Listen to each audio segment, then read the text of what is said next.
Have you ever had this thought pop into your mind? Did I marry the right person? Maybe it was after an argument, a season of distance, or when life threw challenges your way. It's a question most people won't admit to asking, but let's be real. Many of us have wondered about it at some point. The good news? You're not alone. And even better, the answer to this question can bring you closer to God, your spouse, and even yourself. Hi there, and welcome back to Grace Abides, the channel where we tackle the beautiful, messy, and sacred realities of marriage and relationships through the lens of God's Word. If you're new here, I'm so glad you found this space. Be sure to hit subscribe and tap the notification bell so you won't miss any of our content designed to strengthen your relationships and deepen your walk with Christ. Now, let's get into the heart of today's topic, because if you've ever asked yourself, did I marry the right person? You're about to discover that the answer might surprise you. Let's start here. Why do we even ask this? You may have had expectations about your marriage that just don't match the reality. Maybe you thought your spouse would always understand you, that you'd never fight about finances or in-laws, or that the romance would always be alive. But let me ask you this. Did God ever promise you a perfect marriage or a perfect spouse? Ecclesiastes 7:20 says, "Surely there is not a righteous man on earth who does good and never sins." The truth is, no one is perfect. Your spouse isn't perfect, and guess what? Neither are you. Many times we ask this question because we've bought into the world's version of love, one that's conditional, based on feelings and fleeting happiness. But marriage isn't just about happiness, it's about holiness. Have you ever looked at another couple and thought, wow, they look so happy? Why isn't my marriage like that?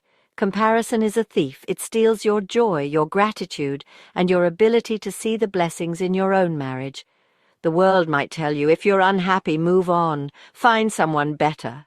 But God's word says something different. In Philippians April 11th, 12, Paul writes, "I have learned in whatever situation I am to be content."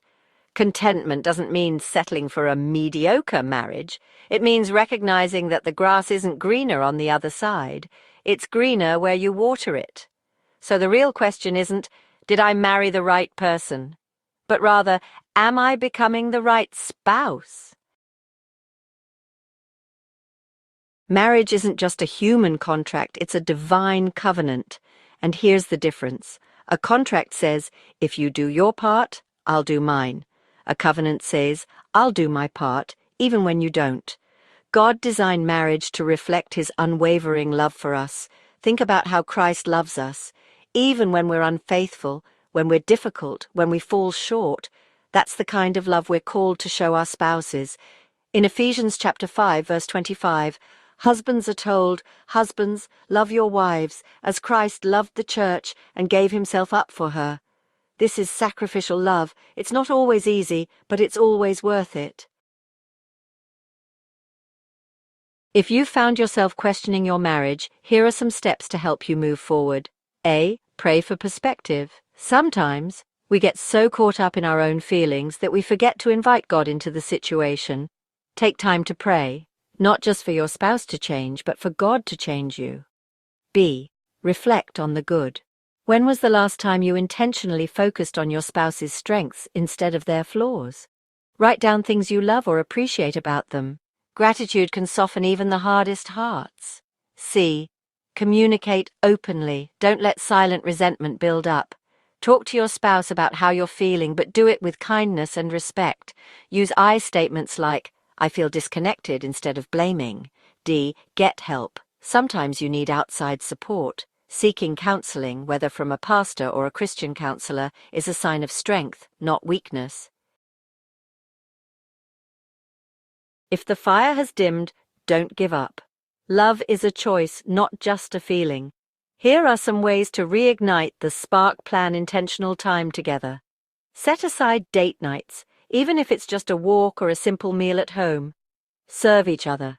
Small acts of kindness, like making their favorite meal or leaving a thoughtful note, can make a big difference. Pray together. Spiritual intimacy can deepen emotional and physical intimacy. Marriage isn't about finding the perfect person. It's about becoming the person God called you to be. The challenges you face aren't meant to break you. They're meant to refine you, to teach you how to love like Christ loves. So, did you marry the right person? If you're married, the answer is yes, because God can take any relationship, no matter how broken, and make it beautiful when you surrender it to Him. If this message encouraged you, please like this video and share it with someone who might need it. And don't forget to subscribe for more Christ-centered relationship insights. Until next time, remember, a Christ-centered marriage isn't free of struggles, but it's full of grace.